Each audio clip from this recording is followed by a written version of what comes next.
Okay, good afternoon. I'd like to welcome you all to the Faculty of Science Interdisciplinary Science Program, or a science seminar series. And our speaker today is Dr. Corina Tarnita. Dr. Tarnita is currently a associate professor in the Department of Ecology and Evolutionary Biology at Princeton University. And I'll just take a few minutes to provide you some information on Dr. Tarnita's background. So she obtained her bachelor's degree, master's degree, and PhD all in mathematics from Harvard University, and was then a junior fellow in mathematical biology as part of the Harvard Society of Fellows, and then started at Princeton in 2013. As I said, is now associate professor since 2018. And Dr. Tarnita has a long list of honors and awards. And just to highlight a couple, she's been an Alfred P. Sloan fellow, so she had a fellowship in computational and evolutionary molecular biology.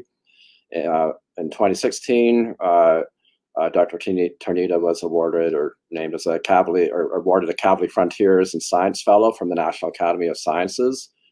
And she currently is a early career fellow for the Ecological Society of America.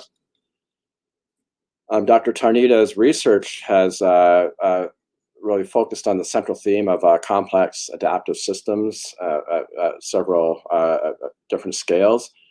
And it's been funded by the NSF, the National Science Foundation, the Alfred P. Sloan Foundation, the Life Sciences Research Foundation, and the John Templeton Foundation, amongst others. And her publications have appeared in Science, Nature, Ecology and Evolution, PLOS Biology, PNAS, amongst others.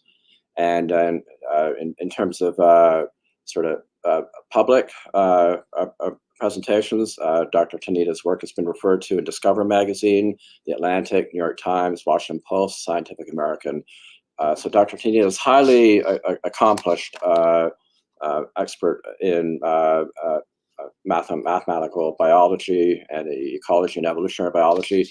And I first became aware of her work as a result of a paper in PNAS a few years ago on the titled "On the Origin of Biological Construction with a Focus on Multicellularity," where Dr. Tarnita brings together a bunch of fascinating ideas on the origin of multicellularity and the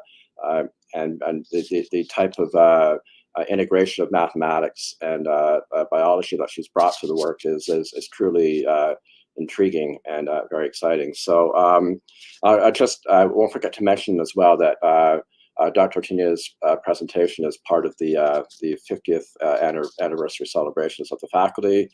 And before I turn it over, I'll just remind those of you in the audience that during Dr. Tarnita's talk, there'll be a URL provided at the bottom, and this will be to slido.com. Has the event code, and if you will use this to take in questions during her talk, and then we'll have a question period at the end of Dr. Tarnita's talk. So this time I'd like to extend a warm welcome to Dr. Tarnita, and we'll turn it over to you. Great. Thank you so much for the very, very kind introduction and for the invitation. I'm really honored to be a speaker, and also the only regret is that I really was looking forward to visiting, but I hope that will still be a possibility at some point in the future. So had I known that your interest was primarily piqued by the construction and multicellularity work, I would have talked about that maybe. But here's a topic at a broader scale. So maybe just by way of introduction, indeed, the work that I do is primarily focused on how complex adaptive systems organize themselves across different spatial and temporal scales, and we look at evolutionary questions when we think about major transitions in evolution. So the evolution of multicellularity or the evolution of social behavior. We've done work with social insects primarily, and also work in multicellularity, focused primarily on the cellular slime molds, Dictyostelium discoideum. But we also think on more ecological time scales and on much larger spatial scales, and that's work at the scale of the organization of communities and ecosystems. And so today I wanted to talk about these very intriguing patterns so we're realizing that there are more and more such patterns this is vegetation. These are satellite photos, so these are very large scales. These are gaps in the light parts are soil, and the dark parts are vegetation. This is in Mali. You can see similar things, similar patterns. This is a labyrinthine maze-like pattern in Niger. These are islands of fertility, also in Niger. And this is a very charismatic one that we've also done work on. These are the Namibian fairy circles. They are primarily famous in Namibia, and this is a photo, an aerial image in Namibia.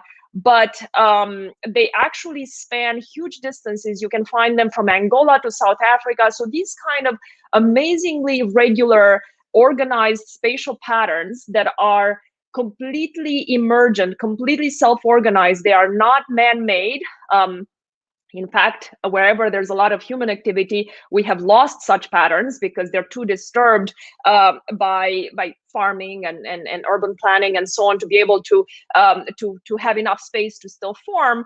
But so they can occur on enormous scales, from kilometers to hundreds of kilometers to thousands of kilometers.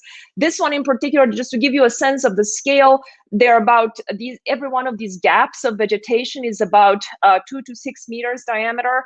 And they are about 20 meters apart, let's say. They vary a little bit in size as you go from Angola, where they're a lot bigger, to South Africa. But in principle, you can find large regions of space where are very much of the same size, and they have the same number of neighbors. And so there are two guiding questions. So my training is primarily as a mathematician, and I was a geometer in my career as a mathematician, and I love these kinds of patterns. But if someone had told me that these patterns can form at the scale of hundreds of kilometers, I wouldn't have thought that was possible, right? So when you think about lots of different kinds of plants and animals and insects and everything that's going on at a scale at such enormous scales, it seems pretty surprising that you'd be able to find this kind of regularity. So it's partly a curiosity to understand how is it possible to get such patterns to form, but partly there is also a sort of a hope that these kind of elegant patterns come from simple mechanisms that might give us a little bit of insight into what is otherwise a very complicated ecosystem, right? If at least at some scale there are some simple governing mechanisms, that might give us an inroad into studying the whole ecosystem, and might tell us something about that particular ecosystem. So of course, these kinds of patterns are very much evoke the animal patterns of the leopard spots and tiger stripes, and you can also find stripes of vegetation, and these kinds of patterns have fascinated people for a long time. And initially, there had been various mechanisms proposed, but an absolutely fundamental paper and a fundamental contribution was by Alan Turing in the early 1950s, where he just wanted to understand, is it possible to get such patterns to spontaneously self-organize? So before Turing, there was a lot of thinking along the lines of, well, something has to be guiding these colors. Something has to tell them where the black stripe starts and where it ends, and where the white one starts and where it ends, and so on and so forth. And Turing said, well, maybe there's a template, but what if there isn't? Could you actually get such patterns to spontaneously self-organize on a completely uniform background. And he proposed a very simple and very elegant explanation, the idea of scale-dependent feedbacks. So that idea is that there's at least developmentally, because those were the patterns that he was thinking about. You would have some sort of, so you'd have maybe the interplay between two chemicals. One chemical is an activating chemical that just kind of makes things grow. It activates itself, it grows locally, and that leads to a spot growing and growing and growing.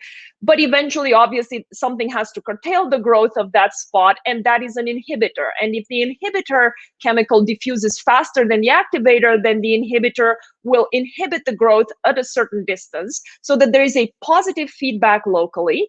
Then there is an inhibiting a negative feedback at a certain distance, which then tapers off so that the next spot can start forming, and so on. So these ideas have been studied a lot in developmental biology. They don't apply as broadly as one would have hoped initially. There are a lot more mechanisms for this kind of spontaneous self-organization, but they became very captivating, and especially captivating to ecologists who are starting in the 90s and 2000s to try to understand how is it possible to get these large-scale vegetation patterns. And the idea was very much the same, and this is kind of how it would play out. So how can we explain these vegetation patterns? Well, imagine that you have a very dense soil, and that it rains. Of course, when it rains, because it's dense, water can't infiltrate, and it pools at the surface. So it's very inefficient from the point of view of plants, because you don't get the moisture that the plants would require in that top layer of soil where their roots would be. If, on the other hand, you're in very sandy soil, water does infiltrate, but it infiltrates too well. It infiltrates really fast. It goes to huge depths, and again, the topsoil layer remains not moist enough for plants to thrive. However, if a plant manages somehow to establish, as that plant grows, its roots maintain moisture around them. So the plants are very good at creating their own little microenvironment around their roots, and those roots would then create a range of facilitation so that if other plants try to establish nearby, they could benefit from that moisture. However, as this clump of plants grows and grows, it needs more and more water. And so it'll form a root system that expands outward. And yes, it is moist, but it actually draws all the water away from the neighboring regions.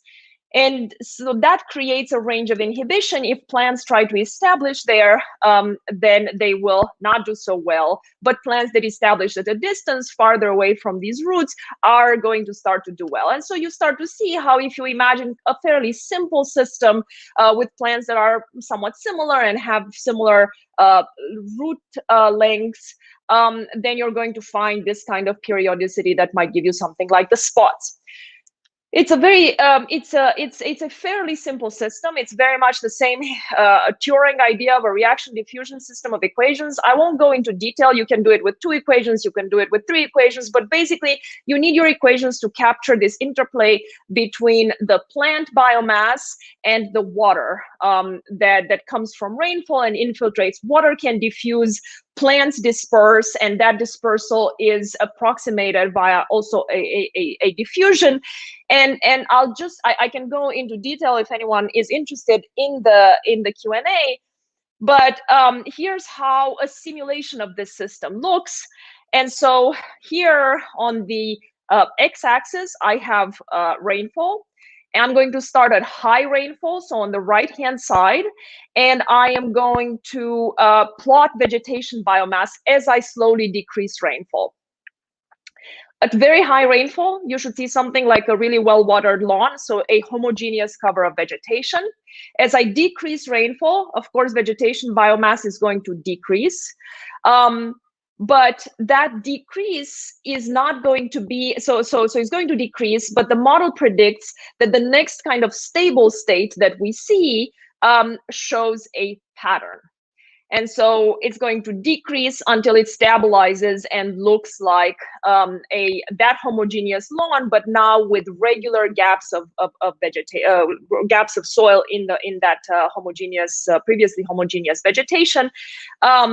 It's a hexagonal or a triangular pattern, so every spot has 6 neighbors on average. Now, if I keep decreasing rainfall, the next quasi-stable state that we're going to see looks like a labyrinth, like a maze. So those gaps of soil are going to stretch and stretch and stretch and form these finger-like or maze-like patterns. Eventually, as I keep decreasing rainfall, these big portions of soil are going to stretch and stretch and stretch until they break the vegetation, and the next thing you'll see are spots of vegetation. And those spots are basically the negative of the gaps in vegetation, so they're also organized as a hexagonal pattern. Now, if I keep decreasing the rainfall, these models predict that even though I decrease it smoothly, so very, very, very slowly, the next thing I'm going to see is actually desert. So this means that the model predicts that there is if systems are organized according to these simple mechanisms, these scale-dependent feedback mechanisms, the system has a catastrophic character, meaning that it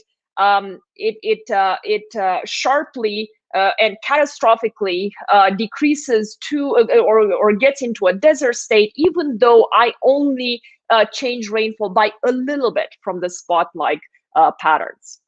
So that's bad news, because that means that I may have a system in which I still see some vegetation, and if the rainfall changes a little bit, the average rainfall, the next thing I might see is desert, and I won't have anything to do about it.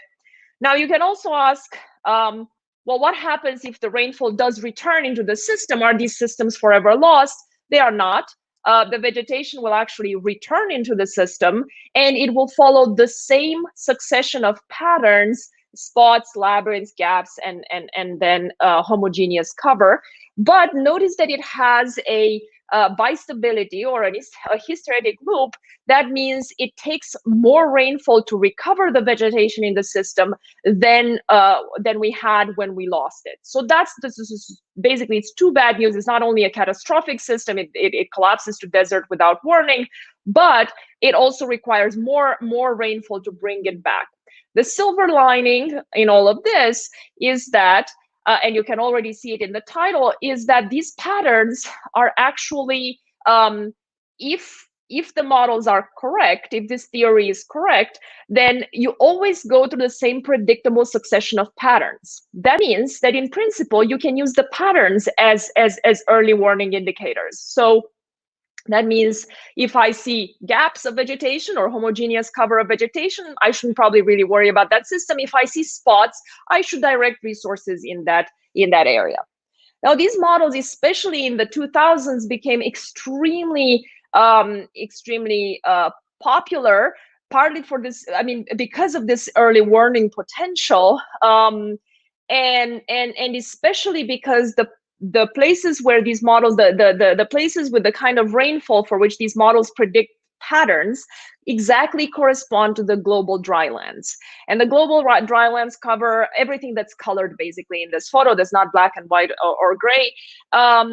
They cover about 40% of the world's of the Earth's surface. They support about 40% of the world's population, and they're particularly vulnerable to changes in climate. So it would be really great if we could have some sort of early warning indicator to tell us what the health of that of each ecosystem is like. Now, when I got interested in these patterns, I wasn't at all thinking about such problems. In fact, I always thought that at the scale of ecosystems, things must be so complicated that I'm not entirely sure how to start thinking about them. I started to be interested in these spots when my colleague, whom you will have listened to earlier in I think maybe in October, give a talk, Rob Pringle, asked me, what do you think forms these spots? And I said, well, I'm not that familiar with this literature, But I think it fits nicely. They look like hexagonal patterns. It fits nicely with the Turing type scale dependent feedback theory. And he said, sure, but here's the thing: if you actually don't just look at the photos, which you can get from Google Maps or Google Earth, but you actually go on the ground, this is not a homogeneous background. So Turing models don't have any template underneath, right? So there's nothing different underneath the spots as opposed to the gaps and so on. It is a completely homogeneous landscape to begin with. And so, but if you go in these systems, you go on the ground and you check out what's happening under these spots, this is what you find. You find some sort of mound. Sometimes is more cryptic, other times is less cryptic, but there's always something under them. These are this is a photo from Mozambique. These are antelope that are about the size of deer, just to give you a sense of the scale. So the clump is pretty big, but also the mound underneath is very big. And it's not just any dirt mound, but actually it happens to be a termite mound, and not just any kind of termite mound, not a bunch of termite mounds. It's exactly one termite mound. Under each one of the spots of vegetation, you find precisely one colony of termites and their mound. So this is kind of intriguing. And so we started to think together about this. And basically the question there is, could it be that the termites formed the pattern and then the plants just grew better on the termite mound? Is it possible? So of course, now it's a kind of a chicken and egg problem. Is it possible that the plants self-organized in a Turing type manner, and then the termites just formed their nests exactly where they found a patch of vegetation? Or is it possible that the termites created the pattern to begin with, and then on the termite mound, plants grew better for whatever reason? And what might that reason be? Well, termites are extraordinary. And I actually had been thinking a lot about termites and ants from the perspective of the evolution of their social behavior, which is absolutely fascinating, but very much focused on what happens within a colony, and much less or not at all really thinking about a landscape scale dynamic of nests of termites or of ants. So what do termites do? They basically are extraordinary at degrading matter, plant matter, dead plants, cellulose that even elephants can't digest, termites will. And when they do that, in a remarkable mutualism with fungi, when they do that, they release nutrients. Nitrogen and phosphorus is always higher on termite nests. The other, which is great, would be great for plants. The other thing that's really great about termites is that they engineer. There's a great deal of engineering that goes into forming that mound. And in fact, the way it's rendered here, where the soil of the termite mound looks different from the background, the baseline, the otherwise the rest of the soil in the system is on purpose.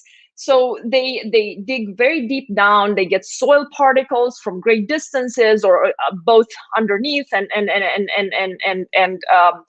laterally, and they create a totally different soil structure. And that soil structure is really good at retaining moisture. Now, we're all more familiar with the termite mounds that are like cathedral mounds, those gorgeous termite mounds that have no plants on them, and you can just admire the termite mound. But that's just because those are the most conspicuous, and therefore are the ones that you see most photos of, and so on. But actually, many termite species form these mounds that are more cryptic, because typically vegetation grows on top of them, and vegetation grows really well on top of them because it can take advantage of this added moisture and nutrients. So in principle, it's not impossible that in this system the termites would have created the pattern first, and then vegetation would have grown like these little islands of fertility on top of the termite mound. But it wasn't the vegetation itself doing that; it was the termites driving it. So it's not impossible. Now, what would be the mechanism behind this pattern? And this is just to show you some data that indeed, if you look on the termite mound, you have higher nutrient availability and higher moisture. Now, How would termites actually create this kind of pattern? Well, so as I said, I was very focused, and most of the time we learn about how incredibly cooperative termites are. But within a nest, between nests, something else, something completely different happens. And so here's a video with an experiment done by one of our postdocs, where so it's going to be not the prettiest setup. That's because termites like to forage in the dark. They're only active really in the dark, and so you have to put them in a dark room. You have to give them soil. So it's really not the most fascinating video, in terms of the prettiest video in terms of the setup. But here's what's happening here in the two tubes on the sides of this arena that's full of soil. We put termites, and this is a control experiment where we put termites from the same colony. So they're put in the two tubes, but they're actually from the same colony, and they're soldiers and workers. And the workers go about trying to look for food, and the soldiers go about doing what soldiers do, which is mostly to assess each other. And so this is what happens when two soldiers encounter each other. They stop, they kind of smell each other, they have various chemicals that help them infer whether they are from the same colony or not. This is what happens, and it's now zoomed in, but it's actually real time if in the two tubes we put termites from different colonies. As you can tell, even in real time, they're all of a sudden moving faster, so they're more agitated, and there's this kind of headbutting that seems to be happening. They're fighting. Those are soldiers trying to basically decapitate everything that they find that doesn't smell like their own colony. So although within colonies, they are extraordinarily cooperative, between colonies, they are very, very aggressive. And it doesn't matter whether they're related to the neighboring colony, whether the termites in that colony are more like cousins. It doesn't matter. As long as you're not part of this colony, you're an enemy. And this is because they typically live in systems where they're limited by their resources, and therefore they fight, and they fight to death. Meaning that whenever you have a larger colony encountering a smaller colony, it will engage, they will fight, and the larger colony will basically always win the conflict. It's kind of a war of attrition. Now, we basically try to then make a model, a simple model that encapsulates this these ideas that I just said. So when colonies, we start with a completely empty system. We put a colony in there, it grows. Here, the blue spot is the mound of the colony, but termites don't just eat what's on their mound. They have to go out and forage. And so the green circle is their foraging area. So they are central place foragers. They start from their mound, they go out, they forage, and they bring back the food. That's where they degrade it, and that's where all of the magic happens for the plants. And so what you'll see, the green areas are basically their foraging territories. As they amass resources, they'll begin to reproduce, and new blue spots pop out in this landscape. They're all the babies of this original colony. They will also now try to grow, and they will also grow they'll try to forage outward. When you see that basically these initial colony that has an established foraging area is going to run into neighbors as it forages. One is going to be the blue right below, and where the top arrow points, there's going to be another blue spot. And notice what happens. Basically, the top one just disappeared. They killed it immediately, but the bottom one had chance to grow big enough before it encountered the initial colonies, so that now they are roughly of the same size. So if they are of very different sizes, then the big one always wins. But if they are of roughly equal sizes, there's nothing they can do. Neither of them can push against each other. And so what tends to happen is that they coexist. There's going to be skirmishes at the border, but they're not going to be able to displace each other. And so we have this individual-based model that captures this dynamic, and this is reflected. There are some simple conditions there. The most important one is that if A is bigger, A wins. If B is bigger, B wins. If they are of roughly equal sizes, then they're going to coexist. And this is how the dynamic will look. So it's a dynamical system. Colonies die. They have a certain lifespan, typically quite long, but they do die. When they die, there's an empty spot to create it. All of a sudden, all that territory can be claimed. Many little blue dots pop out, many new colonies, they will start growing, they'll fight with each other. Eventually, one of them will occupy that space. So the system will never stop. It's a dynamical system, but it will reach a steady state, meaning that on average, all colonies will have basically the same size, the same population size, and consequently the same territory area. Now notice that not all of them have pretty circular territories. Some of them have very odd-shaped territories. It doesn't really matter. They try to grow circularly, but they'll take whatever they can get. Now, when I saw this, and this is kind of like at steady state, you'll notice images like this. I was a little bit sort of taken aback because I really expected regular pattern until I realized, and this doesn't really look much like a regular pattern with all those oddly shaped territories, until I realized that basically in the field, we don't actually have access to their territories. We don't know where these termites forage. We have no idea if it looks like this mess. So what if I just remove the boundaries of the territories? Again, an information that I have absolutely no way of getting in a real system, and I look simply at the blue dots, which are the mounds, which are the things that I can actually, that we see and we can actually analyze. So when I do that,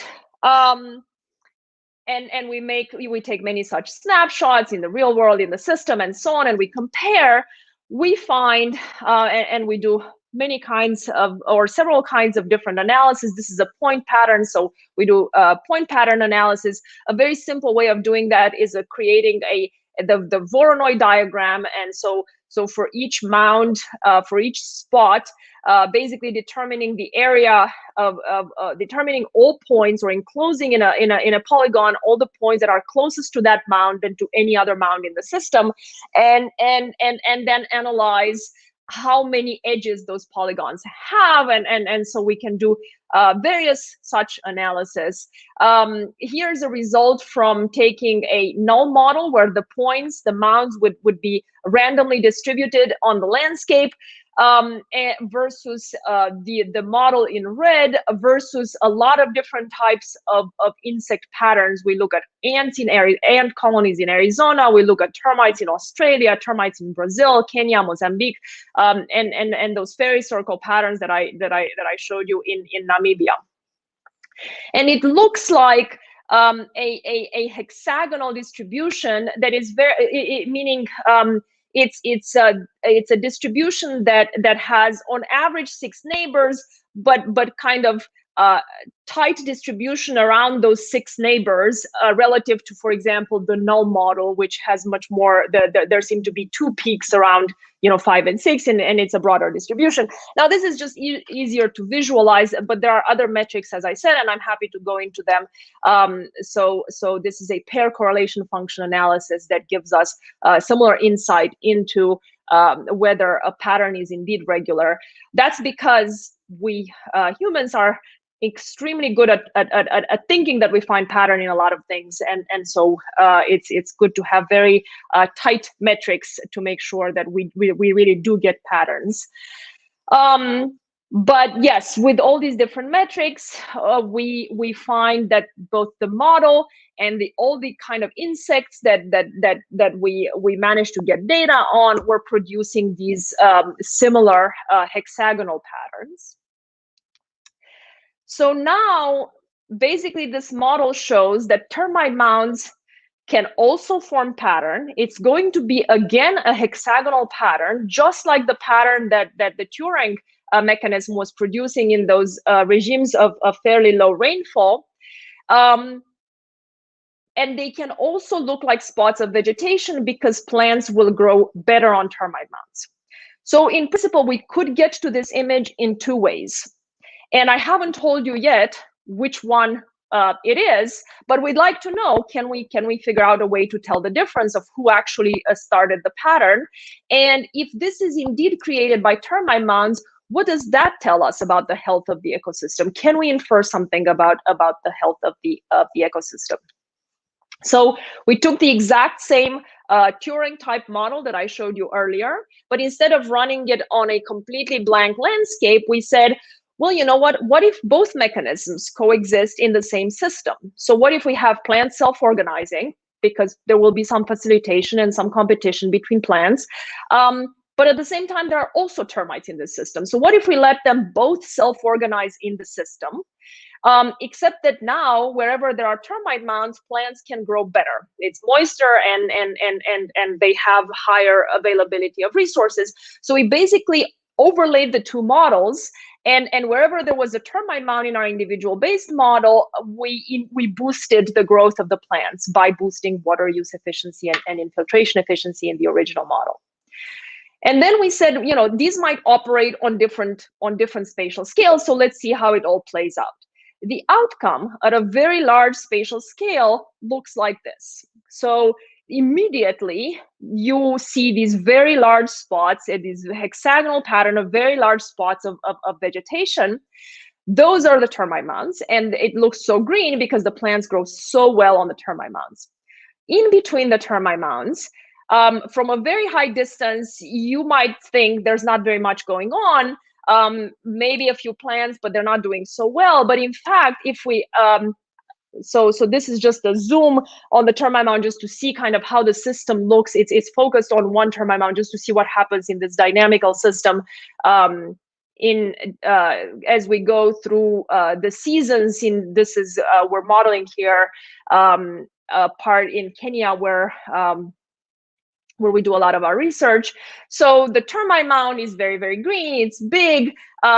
It stays very green even at times when even when it's not a rainy season. So even during the dry season, and it continues to. But during the rainy season, you start to see that there are some plants popping up in between or near the termite mound as well. Now, this was the very gratifying thing was that this photo that I originally showed you from northwestern Tanzania, showing these spots of vegetation under which there are some mounds. This happens to be taken from in the rainy season, and then we managed to get the same photo but in the dry season, and this is how it looks in the dry season, the exact same place. So it very much matches our model, whereby the mounds or the islands of vegetation themselves stay very green, but what is in between them seems to change from what looks like more green to what looks like very dry, so that they appear like really spots of vegetation in this image with almost nothing basically in between them.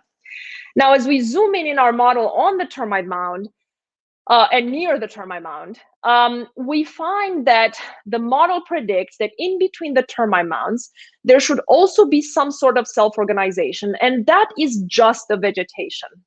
So here we have, if the termite mound is 6 meters to 8 meters diameter, this is on the scale of centimeters, 10 to 15 to 20 centimeters. You see the organization of small clumps of plants that aren't doing as well as the plants on the termite mounds and therefore appear much more muted. So what we did was to say, okay, well, we should go back into these systems and try to see what's actually happening in between the spots of vegetation. Is it completely bare soil, as the Turing models would predict? Or do we find these like organized vegetation that our model predicts, so that it's indicative of the fact that a vegetation self-organizes, but on smaller spatial scales, and the termites self-organize, but on these much larger spatial scales. And so we took such photos, we analyzed all of these photos. This is a Fourier transform analysis, and we compared them against our system, against our results, and we found a really good fit. So the peak indicates that there is indeed a characteristic wavelength. There is indeed a pattern. There's a pretty broad tail, which is indicative of the fact that both in the field and in the model, there's quite a bit of noise. And on such small spatial scales, you would indeed expect that noise plays a much bigger role. But in principle, this means that in many of the systems that we originally, if we had only looked at satellite images, we would have thought, well, these are spots of vegetation. There's actually something else going on, both underneath the spots and in between those spots of vegetation. And by paying attention to both of these scales, we can tease apart who did what. So solve the chicken and egg problem. You can't get the Turing model, just out of the self-organization of the plants, can't produce both of these patterns simultaneously. So it requires two mechanisms.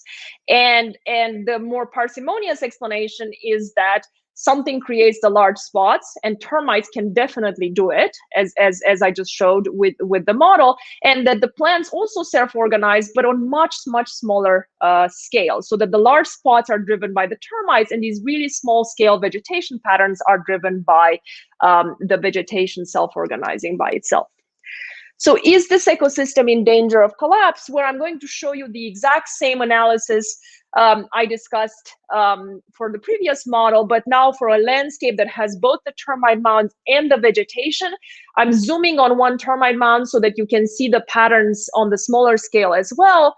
And so when you have a lot of rainfall, you should see spots, but basically everything is doing well. And so it basically looks like a very green landscape with some greener or healthier spots that are associated with the termite mounds. As I now start to decrease the rainfall, exactly as I did before, I start to lose biomass. And the next thing that you see is that the termite mounds stay very green, but the vegetation in between the termite mounds starts to show the signature of the Turing type pattern. So you start to see gaps. Eventually, you start to see maze-like patterns, but notice that the termite mound continues to be very dark green.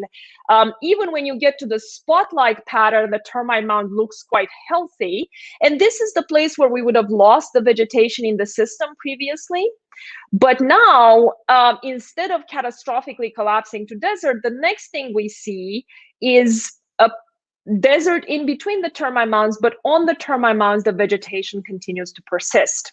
Eventually, as I keep decreasing rainfall, there's going to be a catastrophic collapse to desert, but notice that it's going to happen at much smaller rainfall levels. So I keep the vegetation in the system a lot longer than I did without the termite mounds. And the character of the collapse is less dramatic. It's not such a dramatic jump. You don't lose all the vegetation when you still have quite a bit of biomass in the system, but you lose it at much lower levels. If you want to, if you want to know what happens as rainfall returns into the system, it does the same thing as before. It goes through all of these patterns. There's still some of that bistability, that hysteresis, but notice that the first hysteretic loop, the one where you bring the vegetation back into the system, is much narrower, actually. So now you can see them side by side. It's much narrower than it was for the system without termite mounds. So in other words, a system with termite mounds is both it keeps the vegetation in the system longer, and it is easier to recover. You don't need quite such a huge jump in the rainfall availability to be able to return the vegetation into the system. So what does this mean? Well, basically, patterns matter. They can actually tell us a lot of information about the system. They tell us something about the mechanisms that are playing out and who the major players are, at least at certain scales. But they can also help us engineer solutions, and this is one of the projects that we're trying, that we've been doing for several years now, where we try to basically create man-made termite patterns, where we try to recreate the conditions made by termites, but via addition of nutrients and so on, and doing it in a similar kind of organization and pattern. We're starting to actually see quite surprising effects. So one might actually learn from these patterns to try to engineer solutions. But also mechanisms matter. So similar patterns can arise from different processes and have different effects on the ecosystem. And so a system that looks like spots and is created just by vegetation via Turing-type scale-dependent feedback mechanisms is in danger of collapse. A system that looks like spots from a satellite view but is created by, but those spots are created by termites, and then the vegetation grows well on them, is actually a very robust system. So, so it's very, very important to know what are the mechanisms actually underlying these patterns. And of course, it's important to also realize and acknowledge that multiple mechanisms can coexist and interact, possibly at different scales, and that by actually considering that kind of complexity of what might happen at different scales, we might be able to figure out more about how the system works. So we have a bunch of current projects from trying to parameterize all these models in one system to try to actually test their predictions, to trying to understand what termites eat and doing all sorts of diet analysis and behavioral analysis, to this like engineering project that I told you, more like ecosystem engineering project, to understanding their effect on the effect of these patterns, not just on the ecosystem as a whole, not just on the plants, but also on the animals and the microbes and interactions with fire, and all the other important things in the savanna. But I'm going to stop there. Thank my funding sources, my co-authors. Thank you all for your attention, and leave here the fairy circles. And that's our model that will eventually, hopefully, reproduce these fairy circles. I'm not sure if you'll be able to watch it as I take questions, but I promise you that it does. Every single time I play this video, it ends up looking like the photo. So thank you all very much. Okay, thank you, Corina, for great and really interesting presentation. So I think we're ready to start with questions. I'll start off with one. I was just curious about the mounds. So in terms of contributing to the robustness of the system, are all mounds equal in terms of their ability to contribute to robustness, or can a mound that's larger may add more robustness than a mound that's smaller to the system? In principle, I don't think they're all equal. They all increase robustness, but by how much will indeed depend on how big they are themselves and how profound their effects are on the soil. Because and this is one important thing that I didn't mention, is that of course when you lose the plants from the system, at some point you're also going to lose the termites. Because what are those termites going to eat, right? So if you get to desert eventually, yes, the mounds would help you recover it, but you know, how long are they going to stick around?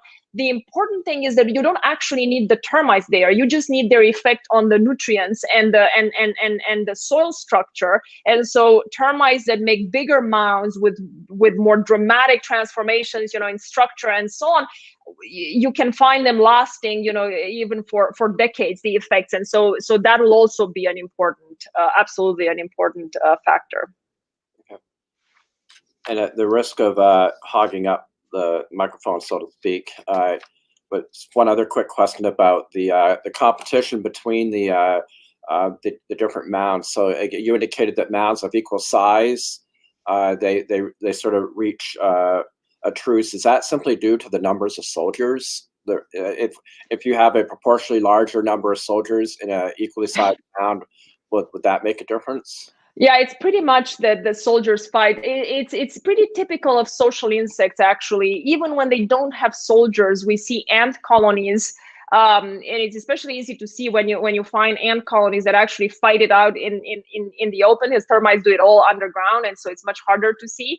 But we can see termites that have colonies in trees, and then the branches meet, and these colonies for the first time meet each other, and they engage in this like incredible warfare where you see every single ant from this colony is paired with one ant from this colony, and they're fighting and fighting and fighting until they fall off the tree and one of them dies. And so yeah, it's really, it depends on just like I guess how many individuals you have in the colony, whoever it is that's doing the actual fighting. Okay. So we have one question in. So questioner asked, I was thinking about variation in topology and base substrate. Do these patterns occur primarily on flat landscapes with uniform soil? Yeah, that's a great question. So the more heterogeneity you have in the system, the harder it will be to observe regularity, right? So if your soil is very heterogeneous, every kind of meter or so, something changes about the structure of the soil or the topography, then it'll be harder to observe such patterns. I mean, they'll still do the same thing, the termites. It's just that, sometimes they'll need to be closer to each other and sometimes farther away from each other if the nutrients, for example, in the soil are distributed unevenly. But we do see them, they don't necessarily have to be on a flat surface. So we see them on sides of hills, for example, and they'll form very beautiful patterns there, because they also kind of, it's still a hexagonal pattern, but it has an orientation from the side of the hill.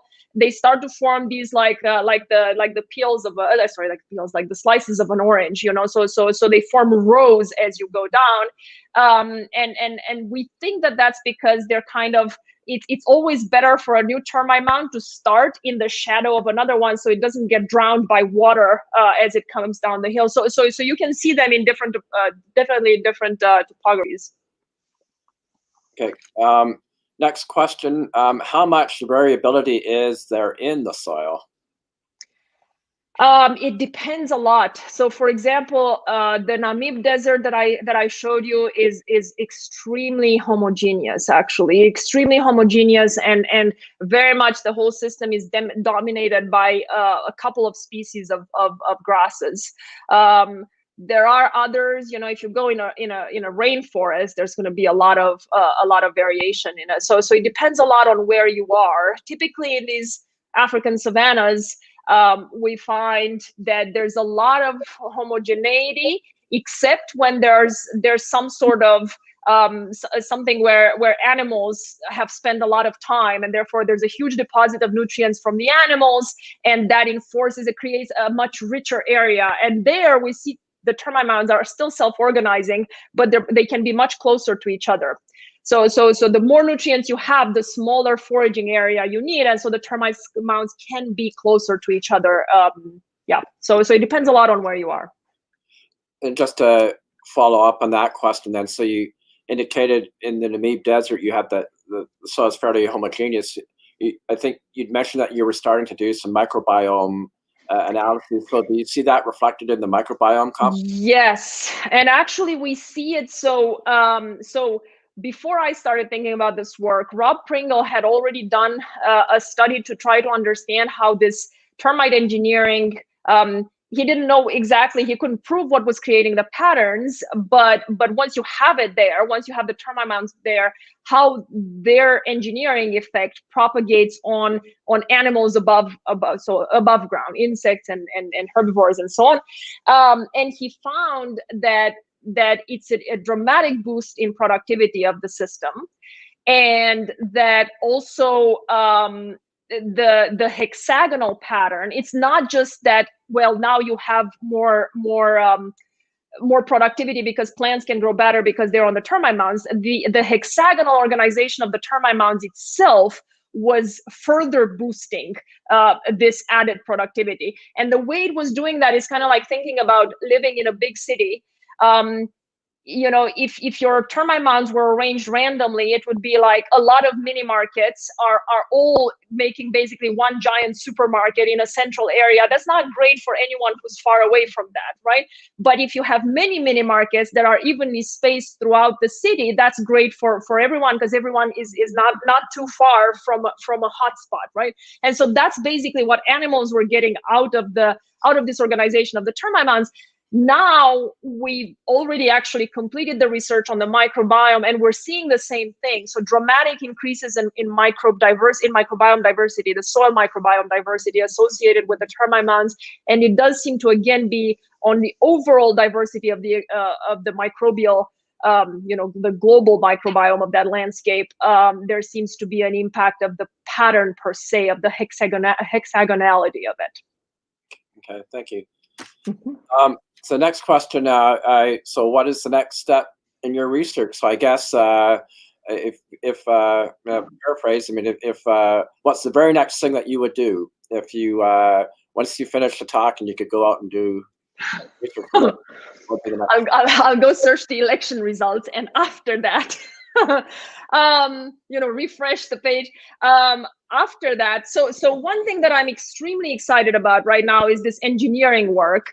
So what we basically did was to say, let's just add nutrients in these big patches, 10 meters diameter, that we in some areas we organize in a random organization, and in some areas we make it hexagonal.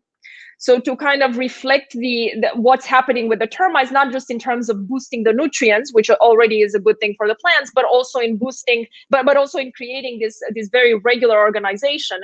And what we're immediately seeing is that the areas that are, or what we've been seeing after several years of doing this, is that of adding these nutrients and maintaining these spots, is that the animals there are more animals spending more time in the areas where the patches are organized in a regular manner. So we're already able to somehow replicate this like propagating effect of the pattern itself, and so we're trying to understand, what exactly does that. So how is the animal behavior impacted by this organization? But I'm very excited about that, because I didn't really know whether it would work, man-made patterns, and whether it would actually have the intended effect. Or any kind of interesting effect. The other thing is we are, we're trying to catalog such patterns more broadly, like very much at a global scale, try to get a handle of create like a map of patterns. How many such patterns are there, and not just terrestrial, but also marine, and kind of trying to understand, trying to create a map of patterns and a catalog of mechanisms that might go with them, that might create the same pattern. So it's kind of a larger scale project, but we'll see. I guess again, a quick follow-up. Do you see patterns, for example, in Arctic ecosystems? Oh yes, yeah, definitely. In the tundra, you see them. And the ice. I am not an expert on those by any means, but there is quite a bit of literature actually on tundra and peat bogs, and I don't know, there are there is actually quite a bit happening, and especially because there are many areas that are not inhabited, and therefore nature has space to self organize. So yeah, there's work on that for sure. Okay, and then another more general question. So what are some key interdisciplinary developments in your research field?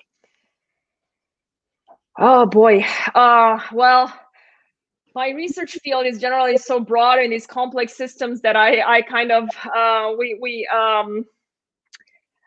think about a lot of different systems and fields almost simultaneously. One thing that I'm really fascinated by at the moment is, yes,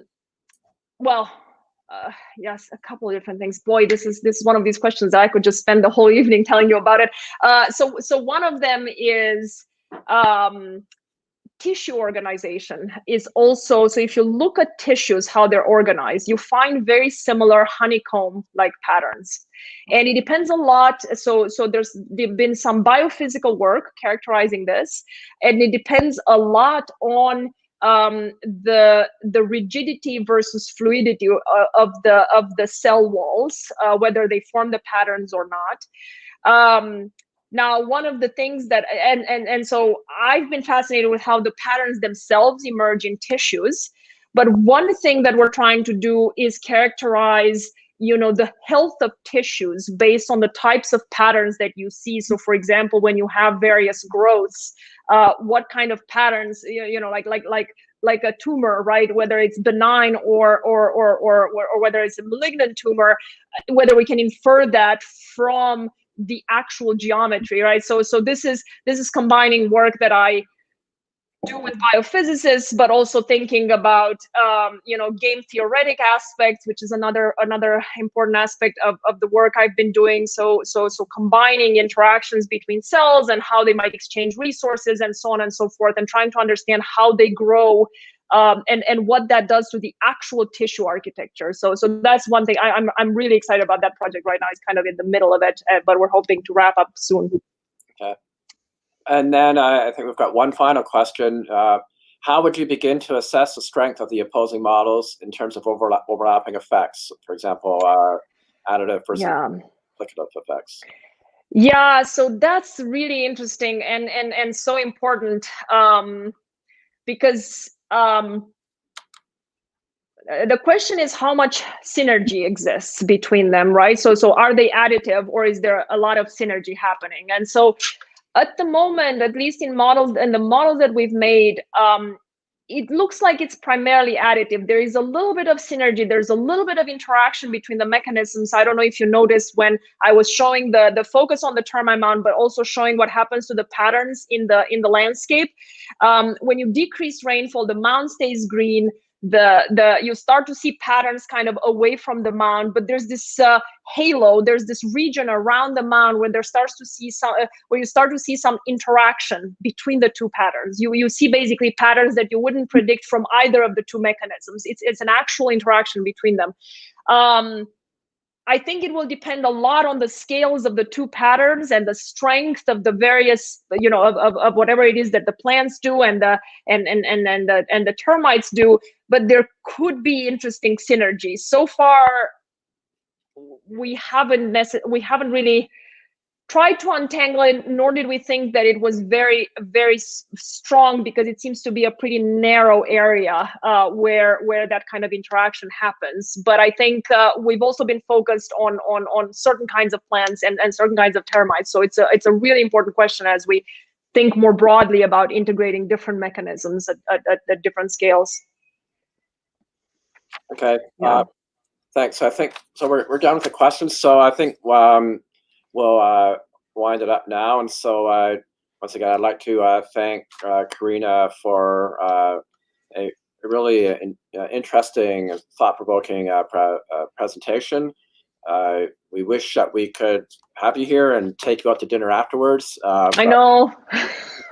We'll all go check our phones and see the election results. And, yeah. I'd like to thank everyone for attending, and wish you all a pleasant weekend. Thank you. Thank you so much for the